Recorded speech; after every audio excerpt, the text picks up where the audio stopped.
కార్యక్రమాలు అమలు చేయాలి అంటే 70,000 కోట్ల దాకా అవుతుంది. అది ఆంధ్రప్రదేశ్ రెవెన్యూ చూసుకొని ఆదాయాలు చూసుకుంటే ఆ పథకాలు ఇబ్బంది అవుతుందనే ఉద్దేశంతోనే మేము అట్లా నోటికొచ్చినట్టు చెప్పలేదు.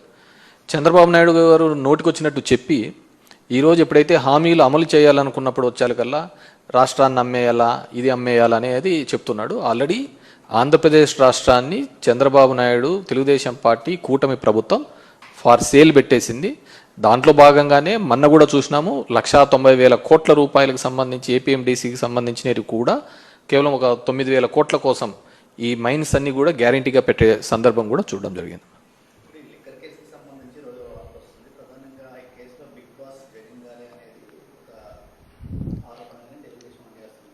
మీరు బాగా చూసినారు అంటే ఈ రెండు పత్రికలో, ఈనాడు జ్యోతి పత్రికలో వచ్చే కథనాంశాలు కానీ ఇవన్నీ బాగా చూసినారు అంటే 4 to 9 వరకు కూడా రాజశేఖర రెడ్డి గారు ముఖ్యమంత్రి ఉన్నప్పుడు కూడా తెలుగుదేశం పార్టీ ఎప్పుడే కానీ తన ఏం కావాలని అసెంబ్లీలో కూడా మాట్లాడడానికి ఉండేది కాదు మ్యాటర్. ఏదో ఒక మ్యాటర్ని ఈనాడు పేపర్లో పబ్లిష్ చేసేది, అది తీసుకొని వచ్చి అసెంబ్లీలో గందరగోళం చేసే పరిస్థితి ఆ రోజు మనం చూస్తున్న సందర్భం. ఈరోజు కూడా సేమ్ అదే స్ట్రాటజీనే వాడుతోంది. ఈరోజు సిట్ అనే దర్యాప్తు సంస్థ ఎవరి చేతుల్లో నడుస్తుంది అందరికీ తెలిసినదే. సిట్ రిమాండ్ రిపోర్టు కోర్టుకు సబ్మిట్ చేయదు. సబ్మిట్ చేయకముందే ఆంధ్రజ్యోతి ఈనాడులలో కథనాలుగా వస్తుంటాయి. అది ఏ విధంగా అవుతుంది? ఒక కాన్ఫిడెన్షియల్ డాక్యుమెంటు, జడ్జి ముందర పెట్టాల్సిన డాక్యుమెంటు, ఇవి కొన్ని పేపర్లు వాళ్ళ అనుకూలమైన పేపర్లకు ఇచ్చేసి దాని మీద వాళ్ళు ఇష్టానుసారం ఒక కథనాలు చేస్తుంటాయి. ఒకసారి ఏమో అవన్నీ ఇచ్చేసినారంట, ఎలక్షన్లలో పనిచేసినారంటారు, 3,500 కోట్లకు 300 కోట్లు పనిచేసినారంట, మిగతా 2,300 కోట్లు ఎక్కడున్నాయి? ఇంతవరకు బ్యాంకులలో ఉన్న డబ్బులను సీజ్ చేశారనే ఒక పద్ధతికే చూపిస్తున్నారు తప్ప ఫలానా చోట ఇంత బల్క్గా డబ్బులు దొరికినాయి అనే పద్ధతిలో ఎక్కడా కానీ చూపించండి. ఒక నెరేటివ్ని బిల్డప్ చేస్తున్నారు. అంటే మొదటి నుంచి కూడా కింద నుంచి పై వరకు ఒకటే లైన్ తీసుకుంటారు. దాన్ని ఎస్టాబ్లిష్ చేయడానికి పదే పదే మాట్లాడుతున్న సందర్భం చూసాను తప్ప ఈ పేపర్లలో వచ్చే కథనాల ఆధారంగానే చేసుకుంటా పోతా అంటే ఇంకెవడే కానీ ఉండలేరు అనమాట. నేను ఇంతకుముందు చెప్తున్న విధంగానే జడ్జి దగ్గర ఉండాల్సిన రిపోర్టు, సిట్ కాన్ఫిడెన్షియల్గా మెయింటైన్ చేయాల్సిన రిపోర్టు ఒక వారం ముందరే ఈ రెండు పేపర్లలో ఏ విధంగా వస్తున్నాయి? వీళ్ళు ఎవరైతే దోషిగా చెప్తారో అతనే పేపర్లలో వచ్చే దోషిగా చెప్తారో అదే సిట్ రిపోర్ట్లో వస్తుంది. ఇంకెక్కడుందంటారు దీంట్లో? సో ఈ సిట్కి ఏమాత్రం క్రెడిబిలిటీ లేదు. ఖచ్చితంగా పెట్టే దొంగ కేసులే. మీరు బాగా చూసినారు అంటే ఇప్పుడు ఏవైతే ఉన్నాయో ఈ లిక్కర్కి సంబంధించి, డిస్టిలరీస్కి సంబంధించి ఏ డిస్టిలరీ కూడా జగన్మోహన్ రెడ్డి వైఎస్ఆర్ కాంగ్రెస్ పార్టీ ఉన్నప్పుడు మేము ఎవరు పర్మిషన్ ఇవ్వలేదే. ఆ డిస్టిలరీస్ పర్మిషన్ ఇచ్చినదంతా చంద్రబాబు నాయుడే. మరి సరే, డిస్టిలరీస్ నుంచి ఈ విధంగా అవకతవకలు జరిగినాయి, బలవంతంగా ఉన్నారు. సో దీంట్లో డిస్టిలరీస్ కూడా భాగస్వాములు అయినప్పుడు వాళ్ళ మీద ఎందుకు కేసులు పెట్టలేదు? ఈ మందు సరఫరా చేసిన ఆల్ ది డిస్టిలరీస్ వీళ్ళ మీద ఎందుకు కేసు పెట్టడం లేదు? సో దీన్ని ఏదో విధంగా ఎస్టాబ్లిష్ చేయాలని కొంతమంది ఆఫీసర్లను బెదిరించి వాళ్ళని అప్రూవల్ అని ఏదేదో కథనాలు చూస్తున్నాం. డెఫినెట్గా చట్టం ముందు ఉండేది, ఆ చట్టానికి అనుకూలంగా చట్టం ముందర నిలబెట్టి ఖచ్చితంగా మేము ఫైట్ చేస్తాము. ఖచ్చితంగా నిర్దోషులుగా ఈ కేసులోంచి అందరూ బయటకు వస్తారు.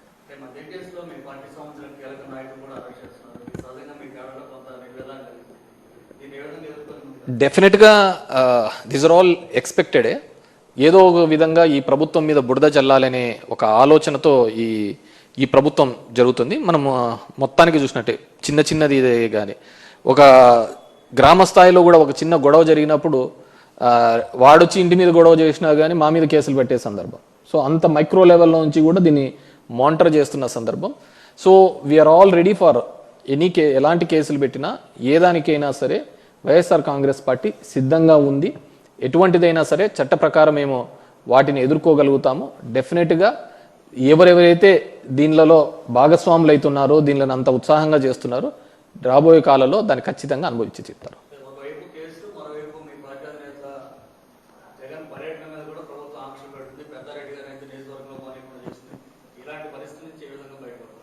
డెఫినెట్గా వీఆర్ ఫైటింగ్ కదా. మా చిన్నాన్న కూడా ఫైట్ చేస్తున్నాడు, వెళ్తున్నాడు. మళ్ళీ పోలీసులు కోర్టుకు వెళ్ళాము.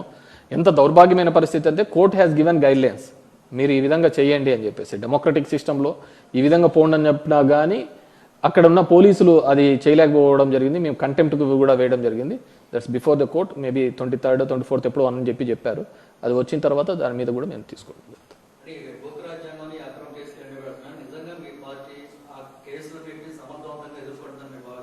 డెఫినెట్గా వీఆర్ ఫైటింగ్ ఫర్ ద ఏ కేసుకైనా భయపడుతున్నాం కదా. మీరు సింపుల్, మీరు ఎంత అనగదొక్కాలని చూస్తూ ఉంటే ప్రతిపక్ష పార్టీలను అనగదొక్కాలని చెప్పేసి ఈరోజు కూటమి ప్రభుత్వం చేస్తే దానికి మూడింతలుగా మేము బౌన్స్ బ్యాక్ అవుతున్నాం.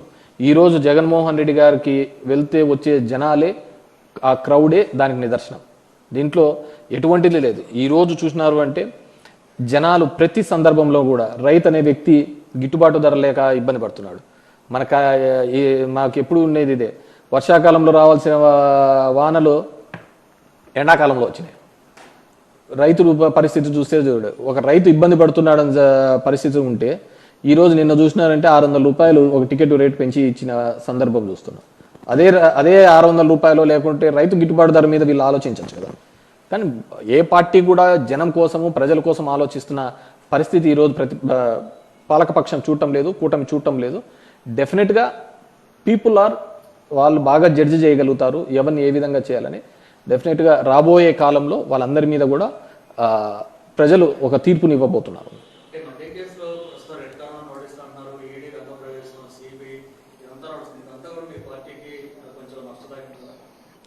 నేను చెప్తాను, మా పార్టీ ఎస్టాబ్లిష్ అయినదే ఒక డిఫరెంట్ సినారియోలో అయినది, మిగతా పార్టీస్ లాగా కాదు. మా నాయకుడిని 16 నెలలు జైల్లో పెట్టారు. ఆస్తులు అప్పుడు కూడా ఈడీను సిబిఐ సోనియా గాంధీ గారు సీజ్ చేశారు.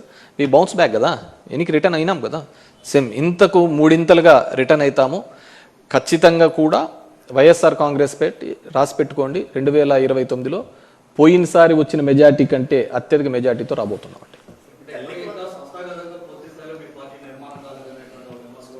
సంస్థాగతంగా నిర్మాణం కాకపోవడానికంటూ ఏంది నాకు అర్థం కావటం లేదు. ఇప్పుడు సంస్థాగతంగా లోకల్ బాడీస్లలో చూస్తారంటే సంస్థాగత నిర్మాణమైనాం కాబట్టి మేము పోటీ చేసి అన్ని గెలవడం జరిగింది. సంస్థాగతంగా 40 ఏళ్ళ చరిత్ర ఉన్న తెలుగుదేశం పార్టీ మన లోకల్ బాడీస్లలో ఫ్రీ హ్యాండ్ ఇచ్చినా కూడా పోటీ చేయలేని పరిస్థితి, అంతటి దౌర్భాగ్యమైన పరిస్థితి. మేము గెలిచిన వాళ్ళని బీక్కొని మళ్ళీ వాళ్ళు సంబరపడుతున్న పరిస్థితి.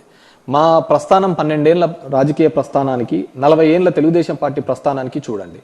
ఒక జగన్మోహన్ రెడ్డి మేమే అంత బలహీనంగా ఉండింటే, మేమంత బలహీనమైంటే అంతమంది కలిసి రావాల్సిన అవసరం ఏముంటుంది చెప్పండి. అంటే మీకు ఎక్కడ ఉండదు దేశంలో Telugu Desam party, BJP party, communist party, Janasena party వీళ్ళన్నిటికీ కూడా వ్యతిరేకంగా ఉండేది ఎవరిది? కాంగ్రెస్ పార్టీకి పుట్టినది. ఈ కాంగ్రెస్ పార్టీ కూడా మాకు వ్యతిరేకంగా నీకు దేశంలో ఎక్కడ ఉండదు.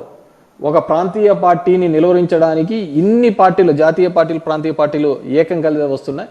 అయినా కానీ వి గాట్ ద 40%. ఇంతకు మించి మేము ఇంకా కిందికి దిగజారేది ఉండదు, ఇంతకు మించి పైకి పోయేదే ఉంటుంది. కాబట్టి డెఫినెట్గా వీఆర్ కమింగ్ బ్యాక్.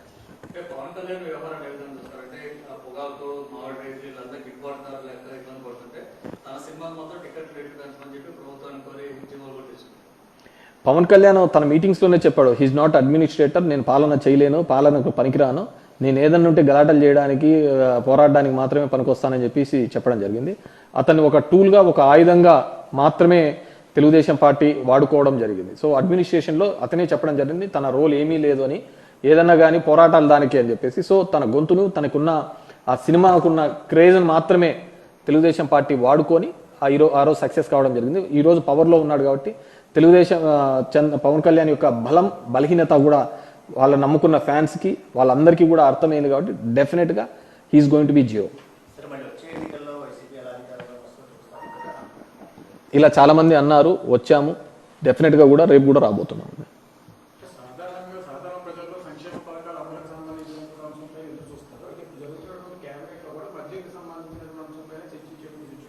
డెఫినెట్గా మద్యం పాలసీ మీద మీరు చూస్తే ఈ రోజు కాదు, ఈ మద్యం పాలసీ మీద మీరు 1999 to 2004 మధ్యలో కూడా ఆ రోజు మైసూరారెడ్డి గారు కూడా who is the big boss అని చెప్పేసి లేవనెత్తిన సందర్భం. ఆ రోజుల్లోనే ఈయన లిక్కర్ స్కామ్లో ఇరుక్కున్నాడు. ఆల్రెడీ కూడా ఈ కేసుకు సంబంధించి నేను ఇంత ముందుకు చెప్పినందు విధంగా ఈ డిస్టిలరీస్ ఏవే కానీ మేము ఇచ్చినది కాదు.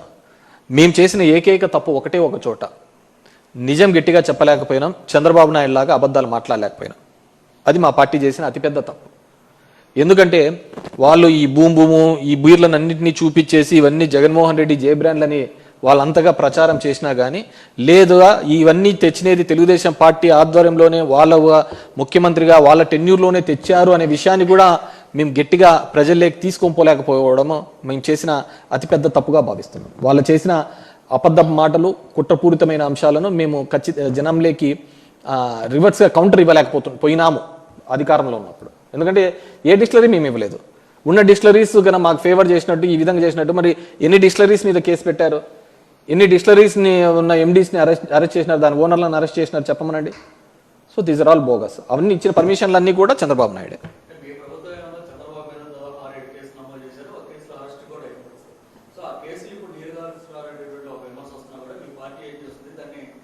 డెఫినెట్గా వీఆర్ లీగల్ బ్యాటిల్ చేస్తున్నాం. ఇప్పుడు వాలంటీర్ల మీద పట్టిన కేసును కూడా వాళ్ళు ఏదో రివిజన్ పిటిషన్ వేయడం జరిగింది. చంద్రబాబు ఆ రోజు పవన్ కళ్యాణ్ 30,000 మందిని కిడ్నాప్ చేసినాడని చెప్పేసి ఇవి చేసినారు, అమ్మాయిల్ని చేసినాడనే ఒక అంశం మీద వాళ్ళు నేమనెత్తిన దాని మీద కూడా మేము కౌంటర్ వాళ్ళ ఆ కేసును తీసేయాలని చెప్పేసి వేయడం జరిగింది. లేదు మళ్ళీ దాని మీద కోర్టుకు అప్పీల్ చేయడం. డెఫినెట్గా లాలో ఉన్న ఏ అవకాశాన్ని వదలకుండా ఖచ్చితంగా మేము కౌంటర్ చేస్తామండి.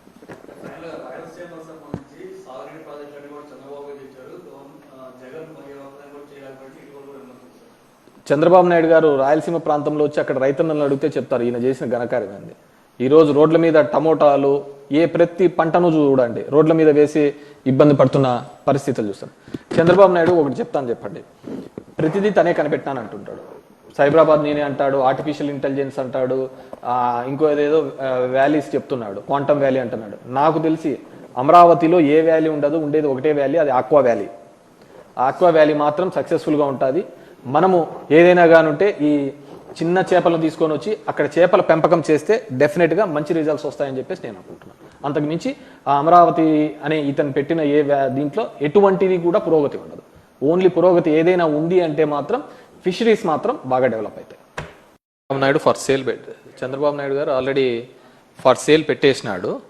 సో దాని నుంచి ఏదన్నా తీసి ఇవ్వాలి అనే ఉద్దేశం మొదటి నుంచి కూడా మా పార్టీ వాదన అదే. మేము దగ్గర ఎవ్రీ ఇయర్ ఈ పథకాలు ఈ సంక్షేమ కార్యక్రమాలు అమలు చేయాలి అంటే 70,000 కోట్ల దాకా అవుతుంది. అది ఆంధ్రప్రదేశ్ రెవెన్యూ చూసుకొని ఆదాయాలు చూసుకుంటే ఆ పథకాలు ఇబ్బంది అవుతుందనే ఉద్దేశంతోనే మేము అట్లా నోటికి వచ్చినట్టు చెప్పలేదు. చంద్రబాబు నాయుడు గారు నోటికి వచ్చినట్టు చెప్పి ఈరోజు ఎప్పుడైతే హామీలు అమలు చేయాలనుకున్నప్పుడు వచ్చాకల్లా రాష్ట్రాన్ని అమ్మేయాలా ఇది అమ్మేయాలా అనేది చెప్తున్నాడు. ఆల్రెడీ ఆంధ్రప్రదేశ్ రాష్ట్రాన్ని చంద్రబాబు నాయుడు తెలుగుదేశం పార్టీ కూటమి ప్రభుత్వం ఫార్ సేల్ పెట్టేసింది. దాంట్లో భాగంగానే మొన్న కూడా చూసినాము 1,90,000 కోట్ల రూపాయలకు సంబంధించి ఏపీఎండిసికి సంబంధించినవి కూడా కేవలం ఒక 9,000 కోట్ల కోసం ఈ మైన్స్ అన్ని కూడా గ్యారంటీగా పెట్టే సందర్భం కూడా చూడడం జరిగింది.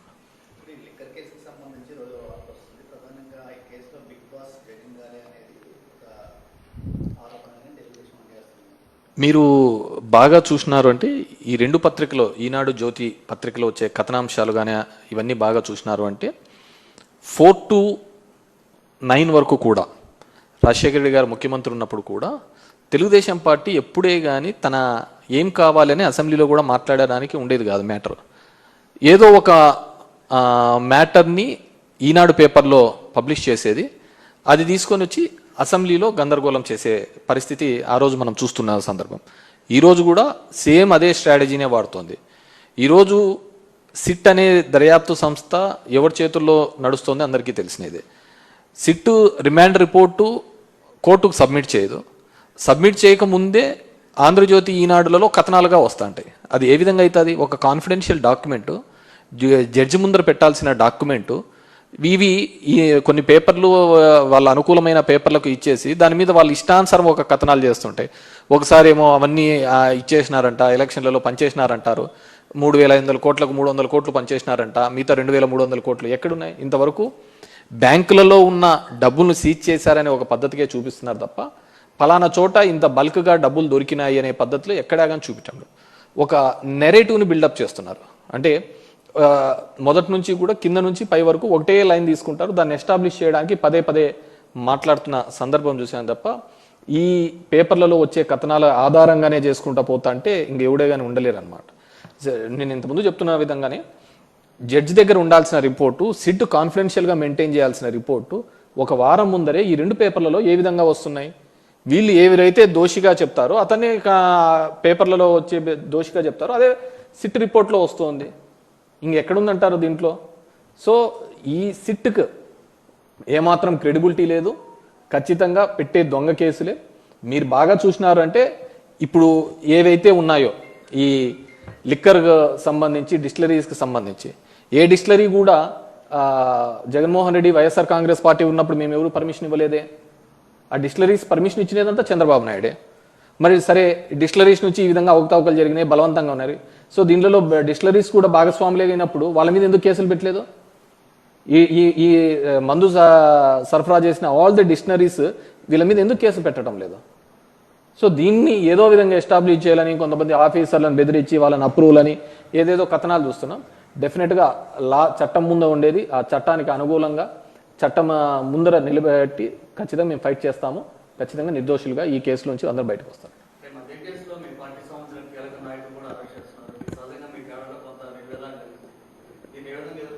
డెఫినెట్గా దిస్ ఆర్ ఆల్ ఎక్స్పెక్టెడే.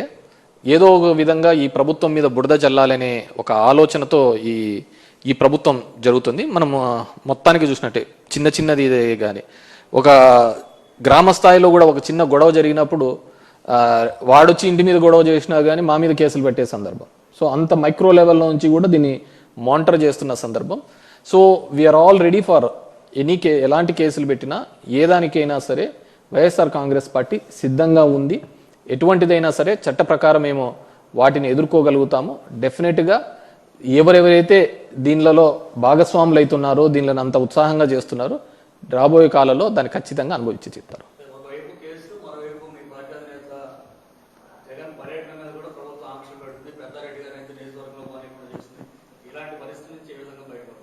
డెఫినెట్గా వీఆర్ ఫైటింగ్ కదా. మా చిన్నాన్న కూడా ఫైట్ చేస్తున్నాడు, వెళ్తున్నాడు. మళ్ళీ పోలీసులు కోర్టుకు వెళ్ళాము. ఎంత దౌర్భాగ్యమైన పరిస్థితి అంటే court has given guide lines, మీరు ఈ విధంగా చేయండి అని చెప్పేసి. డెమోక్రటిక్ సిస్టంలో ఈ విధంగా పోండి అని చెప్పినా కానీ అక్కడ ఉన్న పోలీసులు అది చేయలేకపోవడం జరిగింది. మేము కంటెంప్ట్కి కూడా వేయడం జరిగింది. That's before the court. Maybe 23rd 24th ఎప్పుడో అని చెప్పారు. అది వచ్చిన తర్వాత దాని మీద కూడా మేము తీసుకోవాలి.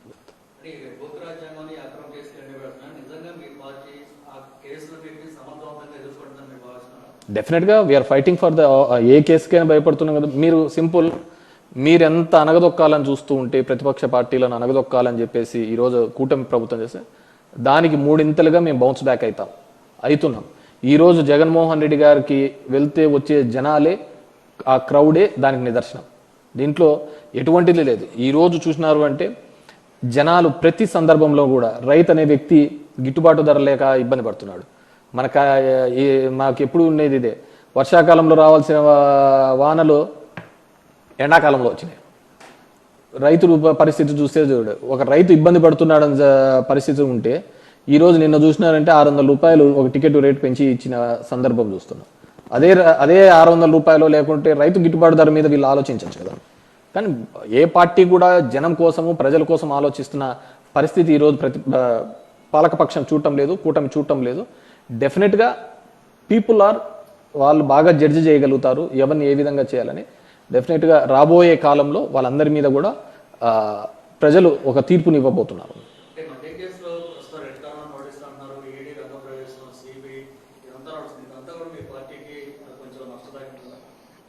నేను చెప్తాను, మా పార్టీ ఎస్టాబ్లిష్ అయినదే ఒక డిఫరెంట్ సినారియోలో అయినది, మిగతా పార్టీస్ లాగా కాదు. మా నాయకుడిని 16 నెలలు జైల్లో పెట్టారు. ఆస్తులు అప్పుడు కూడా ఈడీను, సిబిఐ, సోనియా గాంధీ గారు సీజ్ చేశారు. మీ బౌన్స్ బ్యాక్ కదా, ఎన్నికి రిటర్న్ అయినాం కదా. సేమ్ ఇంతకు 3 రిటర్న్ అవుతాము. ఖచ్చితంగా కూడా వైఎస్ఆర్ కాంగ్రెస్ రాసి పెట్టుకోండి, 2029లో పోయినసారి వచ్చిన మెజార్టీ కంటే అత్యధిక మెజార్టీతో రాబోతున్నామండి.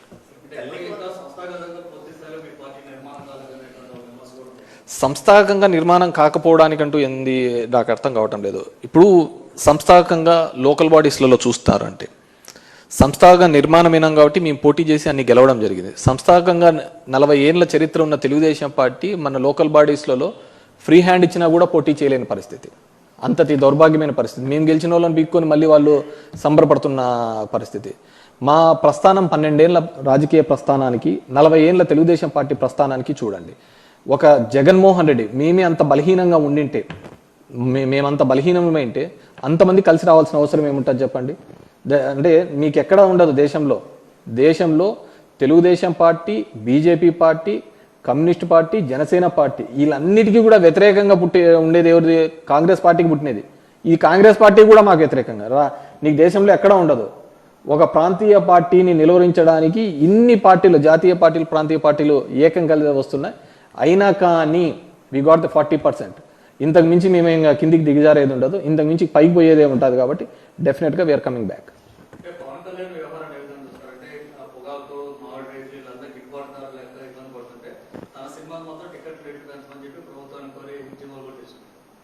పవన్ కళ్యాణ్ తన మీటింగ్స్లోనే చెప్పాడు, హీఈస్ నాట్ అడ్మినిస్ట్రేటర్, నేను పాలన చేయలేను, పాలనకు పనికిరాను, నేను ఏదన్నా ఉంటే గలాటలు చేయడానికి, పోరాడడానికి మాత్రమే పనికొస్తానని చెప్పేసి చెప్పడం జరిగింది. అతన్ని ఒక టూల్గా, ఒక ఆయుధంగా మాత్రమే తెలుగుదేశం పార్టీ వాడుకోవడం జరిగింది. సో అడ్మినిస్ట్రేషన్లో అతనే చెప్పడం జరిగింది తన రోల్ ఏమీ లేదు అని, ఏదన్నా కానీ పోరాటాలు దానికి అని చెప్పేసి. సో తన గొంతును, తనకున్న ఆ సినిమాకున్న క్రేజ్ను మాత్రమే తెలుగుదేశం పార్టీ వాడుకొని ఆ రోజు సక్సెస్ కావడం జరిగింది. ఈరోజు పవర్లో ఉన్నాడు కాబట్టి తెలుగుదేశం పవన్ కళ్యాణ్ యొక్క బలహీనత కూడా వాళ్ళ నమ్ముకున్న ఫ్యాన్స్కి, వాళ్ళందరికీ కూడా అర్థమైంది. కాబట్టి డెఫినెట్గా he is going to be Jio. ఇలా చాలామంది అన్నారు, వచ్చాము, డెఫినెట్గా కూడా రేపు కూడా రాబోతున్నాం.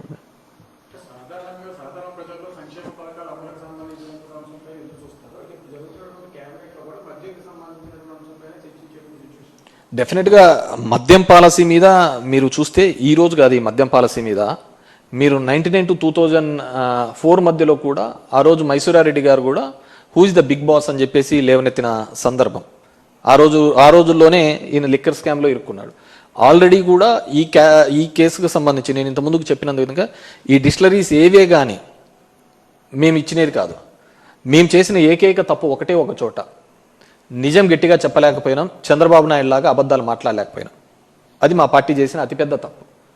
ఎందుకంటే వాళ్ళు ఈ భూము ఈ బీర్లను అన్నింటినీ చూపించేసి ఇవన్నీ జగన్మోహన్ రెడ్డి జే బ్రాండ్లని వాళ్ళంతగా ప్రచారం చేసినా కానీ లేదుగా ఇవన్నీ తెచ్చినది తెలుగుదేశం పార్టీ ఆధ్వర్యంలోనే, వాళ్ళ ముఖ్యమంత్రిగా వాళ్ళ టెన్యూర్లోనే తెచ్చారు అనే విషయాన్ని కూడా మేము గట్టిగా ప్రజల్లోకి తీసుకొని పోలేకపోవడము మేము చేసిన అతిపెద్ద తప్పుగా భావిస్తున్నాం. వాళ్ళు చేసిన అబద్ధపు మాటలు, కుట్రపూరితమైన అంశాలను మేము జనంలోకి రివర్స్గా కౌంటర్ పోయినాము అధికారంలో ఉన్నప్పుడు. ఎందుకంటే ఏ డిస్టిలరీ మేము ఇవ్వలేదు. ఉన్న డిస్టిలరీస్ కన్నా మాకు ఫేవర్ చేసినట్టు, ఈ విధంగా చేసినట్టు మరి ఎన్ని డిస్టిలరీస్ మీద కేసు పెట్టారు, ఎన్ని డిస్టిలరీస్ని ఉన్న ఎండీస్ని అరెస్ట్ చేసినారు, దాని ఓనర్లను అరెస్ట్ చేసినారు చెప్పమనండి. So these are all bogus. అవన్నీ ఇచ్చిన పర్మిషన్లు అన్నీ కూడా చంద్రబాబు నాయుడే.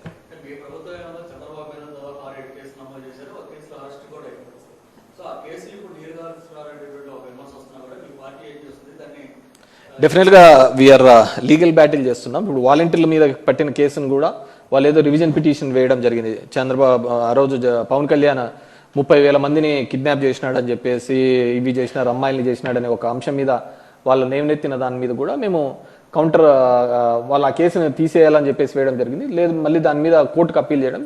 డెఫినెట్గా లాలో ఉన్న ఏ అవకాశాన్ని వదలకుండా ఖచ్చితంగా మేము కౌంటర్ చేస్తామండి.